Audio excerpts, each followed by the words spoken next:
नमस्कार बच्चों, आज हम सब पढ़ेंगे कक्षा 6 की संस्कृत ज्ञान मंजूषा का चैप्टर 15 यानी पाठ 15 सुभाषितानि।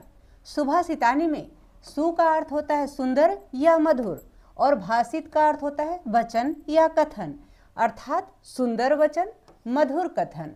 ठीक है, सुंदर या मधुर सु का अर्थ होता है और भाषित का अर्थ होता है कथन या वचन। तो सुंदर कथन, मधुर वचन। ठीक है, क्योंकि सप्तमी विभक्ति लगा है इसलिए सुभाषितानि हो गया है। ठीक है, अब हम इसका पहला श्लोक पढ़ते हैं। प्रिय वाक्य प्रदानेन सर्वे तुष्यन्ति जंतवः तस्मात् तदेव वक्तव्यम वचने का दरिद्रता। प्रिय वाक्य प्रदानेन यानी प्रिय वाक्य प्रदान करने से, मीठी वाणी बोलने से। प्रिय वाक्य प्रदानेन का अर्थ होता है प्रिय वाक्य प्रदान करने से, किसी को प्रिय वाक्य देने से, अर्थात मीठी वाणी बोलने से। सर्वे तुष्यन्ति जंतवः, सर्वे का अर्थ होता है सभी, सर्वे का अर्थ होता है सभी, तुष्यन्ति का अर्थ होता है संतुष्ट होते हैं। जंतवः यानी जीव जंतु मनुष्य इत्यादि। जंतवः का अर्थ क्या होता है?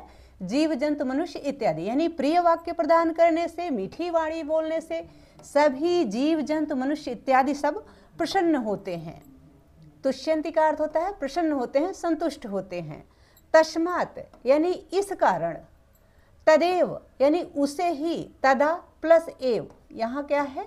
यहाँ तदा प्लस एव, इससे बना हुआ है तदेव। ठीक है, तदा का अर्थ होता है तब, एव का अर्थ होता है ही, तो तब वही वक्तव्यम यानी बोलना चाहिए। वचने का दरिद्रता, वचने यानी बोलने में, का यानी कैसी, दरिद्रता यानी दरिद्रता, बोलने में कैसी दरिद्रता, बोलने में कैसी कंजूसी। श्लोक का अर्थ हुआ कि यदि प्रिय वाक्य प्रदान करने से सभी जीव जंतु मनुष्य इत्यादि सब संतुष्ट होते हैं, प्रसन्न होते हैं, तो हमें वही बोलना चाहिए। तस्मात् यानी इसलिए, तदेव यानी उसे ही, वक्तव्यम यानी बोलना चाहिए, तो हमें वही बोलना चाहिए। वचने का दरिद्रता, बोलने में कैसी दरिद्रता, वचन में कैसी दरिद्रता, कैसी गरीबी, कैसी कंजूसी। ठीक है, दूसरा श्लोक है। नास्ति विद्या समम चक्षुः, नास्ति सत्य समम तपः, नास्ति राग समम दुखम, नास्ति त्याग समम सुखम। न अस्ति, नास्ति यानी न अस्ति यानी नहीं है, विद्या समम यानी विद्या के समान, समम का अर्थ होता है समान, विद्या के समान। चक्षुः यानी नेत्र, अर्थात विद्या के समान कोई नेत्र नहीं है। यानी यदि हमारे पास विद्या का धन है तो हम अपने हर लक्ष्य को प्राप्त कर सकते हैं। जिस प्रकार नेत्र से हम सब कुछ देख सकते हैं, उसी प्रकार यदि हमारे पास विद्या है तो हम सब कुछ हासिल कर सकते हैं। ठीक है, नास्ति सत्य समम तपः, और सत्य के समान कोई दूसरी तपस्या नहीं है। जिसके पास सत्य है, जो सत्य बोलने वाला है, वही सबसे बड़ा तपस्वी है। यानी सत्य के समान कोई दूसरा तप नहीं है, विद्या के समान कोई नेत्र नहीं है, और सत्य के समान कोई दूसरा तप नहीं है, कोई दूसरी तपस्या नहीं है। नास्ति राग समम दुखम, राग के समान, राग का अर्थ होता है अनुराग यानी आसक्ति, बुरा कर्म, इसके समान कोई दुख नहीं है। नास्ति यानी नहीं है, राग समम यानी अनुराग के समान, आसक्ति के समान कोई दूसरा दुख नहीं है। नास्ति त्याग समम सुखम, और त्याग के समान, त्याग यानी जो हम त्याग देते हैं, किसी चीज को छोड़ देते हैं, उसके समान कोई सुख नहीं है। यदि हम त्याग करते हैं तो उसके समान कोई दूसरा सुख नहीं है। यानी सबसे बड़ा सुख किसमें है? त्याग में है, और सबसे बड़ा दुख किसमें है? राग में है, यानी अनुराग में है, आसक्ति में है। ठीक है, तो विद्या के समान कोई नेत्र नहीं होता, सत्य के समान कोई तप नहीं होता, राग के समान कोई दुख नहीं होता, और त्याग के समान कोई सुख नहीं होता। ठीक है, अगला श्लोक है, तीसरा श्लोक है। अक्रोधेन जयेत क्रोधम, असाधुम साधुना जयेत, जयेत कर्दयम दानेन, जयेत सत्येन च अनृतम। अक्रोधेन जयेत क्रोधम, अक्रोधेन यानी बिना क्रोध किए ही, जयेत यानी जीता जाता है, जीता जा सकता है। क्रोधम यानी क्रोध को, क्रोधम यानी क्रोध को, क्रोध को बिना क्रोध किए जीता जा सकता है। यानी यदि कोई क्रोधी व्यक्ति है, गुस्से वाला व्यक्ति है, तो उसको बिना क्रोध किए अर्थात प्रेम से जीता जा सकता है। असाधुम साधुना जयित, जो दुष्ट व्यक्ति है, जो असाधु है, इसमें ये म में हलंत लग जाएगा और इसका अ जो है यह इसके साथ जुड़ जाएगा, तो यह हो जाएगा असाधुम और यह हो जाएगा क्रोधम। ठीक है, तो असाधुम साधुना जयेत, जो असाधु व्यक्ति है, दुष्ट व्यक्ति है, उसको साधुना यानी साधुता से, अच्छाई से, जयेत यानी जीता जा सकता है। जो क्रोधी है उसको बिना क्रोध किए जीता जा सकता है, जो असाधु है, दुष्ट है, उसको साधुता से अर्थात अच्छाई से जीता जा सकता है। जयेत कर्दयम दानेन, जयेत का अर्थ होता है जीता जा सकता है, कर्दयम यानी कंजूस को, दानेन यानी दान से, यानी जो कंजूस व्यक्ति है उसको दान के द्वारा जीता जा सकता है, उसको दान करके जीता जा सकता है। जयेत सत्येन च अनृतम, जयेत सत्येन यानी सत्य से जीता जा सकता है, च यानी और सत्य से, अनृत को यानी अन्याय को जीता जा सकता है। अनृत का अर्थ होता है अन्याय। ठीक है, तो अन्याय को किससे जीता जा सकता है? सत्य से जीता जा सकता है। कंजूस को किससे जीता जा सकता है? दान से जीता जा सकता है। जो क्रोधी व्यक्ति है, क्रोध है, उसको अक्रोध से यानी बिना क्रोध किए जीता जा सकता है। जो असाधु है, दुष्ट है, उसको साधुता से यानी प्रेम से, अच्छाई से जीता जा सकता है। ठीक है, अगला श्लोक है अयम निजः परो वेति गणना लघु चेत साम उदार चरिता नान तु वसुधैव कुटुंबकम। अयम निजः यानी यह अपना है। अयम का अर्थ होता है यह, निजः का अर्थ होता है अपना, परह का अर्थ होता है दूसरे का, वेति यानी जानते हैं, कहते हैं। जो यह अपना है, यह पराया है, ऐसा करने वाले लोगों की गणना यानी तुलना, गिनती, लघु चेत साम यानी लघु चित्त वालों में, छोटे दिल वालों में की जाती है। जो व्यक्ति यह कहता है कि यह अपना है, यह पराया है, ऐसे व्यक्ति की गणना लघु चित्त वालों में, छोटे चित्त वालों में, छोटे दिल वालों में की जाती है। जबकि उदार चरिता नान तू, जबकि उदार चरित्र वाले लोगों के लिए तो, तू का अर्थ होता है तो, जो उदार चरित्र वाले लोग होते हैं, बड़े दिल वाले लोग होते हैं, उनके लिए तो वसुधैव यानी वसुधा ही, वसुधा प्लस एव, यहाँ वसुधा प्लस एव से यह वसुधैव शब्द बना है। ठीक है, तो जो उदार चरित्र वाला व्यक्ति है उसके लिए तो संपूर्ण पृथ्वी ही, वसुधा का अर्थ होता है पृथ्वी, संपूर्ण पृथ्वी ही, एव का अर्थ क्या होता है? ही, एव का अर्थ होता है ही और वसुधा का अर्थ होता है पृथ्वी।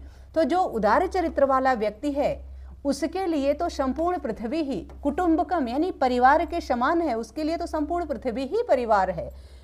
जो यह अपना है, यह पराया है, इस प्रकार की बात करता है, ऐसे व्यक्ति की गणना छोटे दिल वालों में की जाती है। जबकि बड़े दिल वाले लोग जो होते हैं, जो उदार चरित्र वाले लोग होते हैं, उनके लिए तो संपूर्ण पृथ्वी ही अपना परिवार होता है।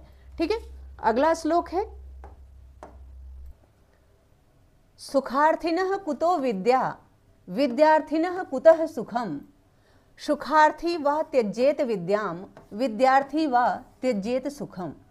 सुखार्थिनः यानी सुख चाहने वाले के लिए, कुतो विद्या यानी विद्या कहाँ से प्राप्त होगी? जो सुख चाहने वाला है, सुखार्थिनः यानी सुख चाहने वाला, जो सुख चाहने वाले व्यक्ति हैं उसके लिए विद्या कहाँ से प्राप्त होगी?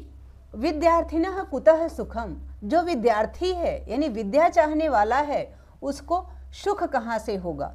यानी यदि कोई सुख चाहता है, मान लीजिए आपका विद्यालय 7 बजे का है और यदि आप सुख चाहते हैं तो आप 7 बजे तक सोते रह जाएंगे और आपका विद्यालय छूट जाएगा।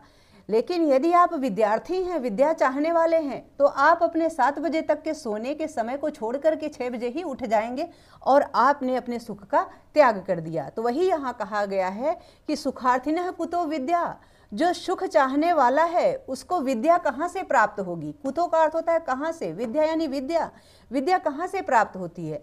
होगी। और जो विद्यार्थी है, विद्यार्थिनः कुतः सुखम, और जो विद्यार्थी है उसे सुख कहाँ से प्राप्त होगा? अर्थात विद्यार्थी जीवन में हमें सुख की अभिलाषा नहीं करनी चाहिए, सुख की इच्छा नहीं करनी चाहिए। यदि हम विद्या ग्रहण कर लेंगे, विद्यार्थी जीवन में सुख का त्याग कर देंगे तो जीवन में सुख ही सुख है।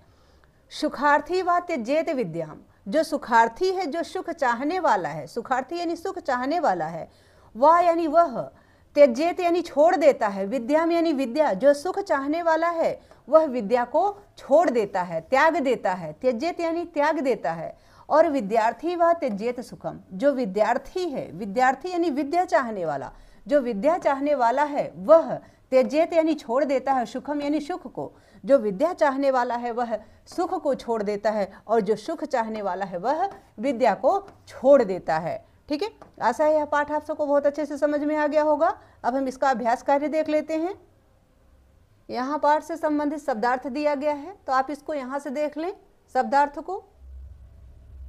मौखिक कार्यम यानी मौखिक कार्य। पहला प्रश्न है निम्नलिखित शब्दानाम उच्चारणम कुरुत, यानी निम्नलिखित शब्दों का उच्चारण करो। जो शब्द आपको यहाँ दिए गए हैं इनका उच्चारण आपको करना है, जैसे तुष्यंती, कर्दयम, निजह, लघुचेतसाम, वसुधैव, सुखार्थी। ठीक है। दूसरा प्रश्न है श्लोकान कंठस्थान कुरुत गायत च, श्लोकों को याद करो और गाओ, यानी जो श्लोक आपके पाठ में दिए गए हैं इनको याद कीजिए तथा इन्हें गाइए। तीसरा प्रश्न है एक पदेन उत्तरत, यानी एक पद में उत्तर दो।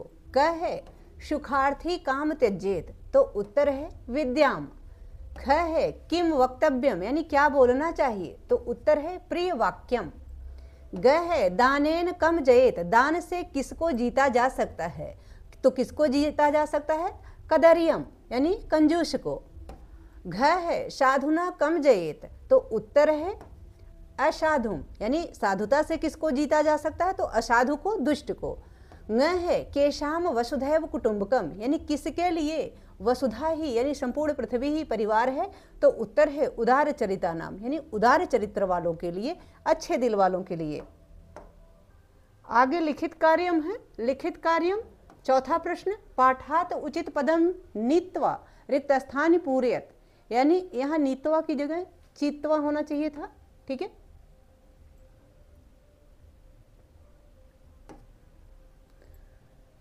पाठ से उचित पद लेकर रिक्त स्थानों को भरो, यानी जो पाठ में सही शब्द हैं उसको लेकर के खाली स्थान को भरिए।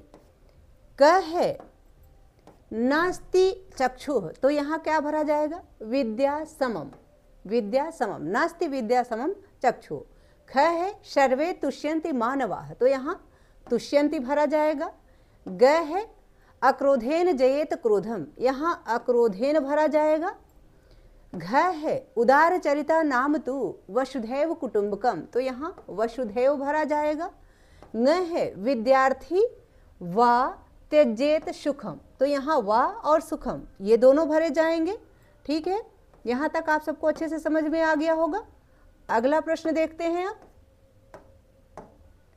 पांचवा प्रश्न है क खंडस्य शब्दान ख खंडस्य विलोम शब्दैः सह योजयत, यानी क खंड के शब्दों को ख खंड के विलोम शब्दों के साथ जोड़ो। ठीक है, तो यहाँ जो योजक है उसको मैंने लिख दिया है। ये क है सत्यम, तो सत्यम का जुड़ाव किससे होगा, अनृतम से, यानी अन्याय से। ठीक है। ख है उदार चरिता नाम, तो इसका जोड़ किसके साथ होगा, लघुचेत साम से। क्रोधम, क्रोधम का विलोम क्या है, अक्रोधम। ठीक है।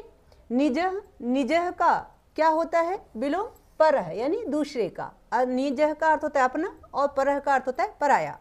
सुखार्थी, सुखार्थी का विलोम क्या है, विद्यार्थी।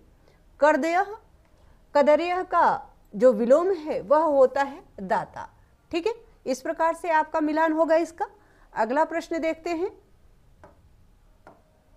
छठा प्रश्न है निम्नलिखित पदानाम स्ववाक्येषु प्रयोगम कुरुत, यानी निम्नलिखित शब्दों का अपने वाक्य में प्रयोग करो। जो यहाँ शब्द आपको दिया गया है इनको आपको अपने वाक्यों में प्रयोग करना है, यानी इनका प्रयोग करके नया वाक्य बनाना है। क है सर्वे, तो वाक्य होगा सर्वे भयंतु सुखिनः, यानी सभी सुखी होवे। ख है का, तो वाक्य बनेगा प्रिय वाक्य प्रदानेन का दरिद्रता, यानी प्रिय वाक्य प्रदान करने में कैसी दरिद्रता, कैसी कंजूसी। ग है अयम, वाक्य होगा अयम मम पुस्तकम अस्ति, यह मेरी पुस्तक है। घ है निजः, तो अयम निजः, यह अपना है। न है साधुः, वाक्य होगा साधु जनः सर्वदा सत्यम वदन्ति, यानी साधु जन हमेशा सत्य बोलते हैं, यानी जो सज्जन होते हैं वो हमेशा सत्य बोलते हैं। च है विद्यार्थी, तो वाक्य होगा विद्यार्थी जीवनम जीवनस्य सर्वाधिकः महत्वपूर्णः भागः अस्ति, यानी विद्यार्थी जीवन जीवन का सर्वाधिक महत्वपूर्ण भाग है। ठीक है, आगे है रचनात्मक कार्य। रचनात्मक कार्य में आपको प्रथम और पंचम श्लोक को सुंदर रूप से लिख करके अपने कमरे में टांगना है, तो उसको विद्यार्थी स्वयं करें। आशा है कि यह पाठ तथा इसका अभ्यास कार्य आप सबको बहुत अच्छे से समझ में आ गया होगा। यदि पाठ से संबंधित या वीडियो से संबंधित कोई सुझाव हो या आपकी कोई क्वेरी हो, प्लीज़ कमेंट बॉक्स में अवश्य लिखिएगा। वीडियो पसंद आए तो इसको लाइक करें, शेयर करें। चैनल पर नए हैं तो प्लीज़ इसे सब्सक्राइब अवश्य करें। बहुत बहुत धन्यवाद।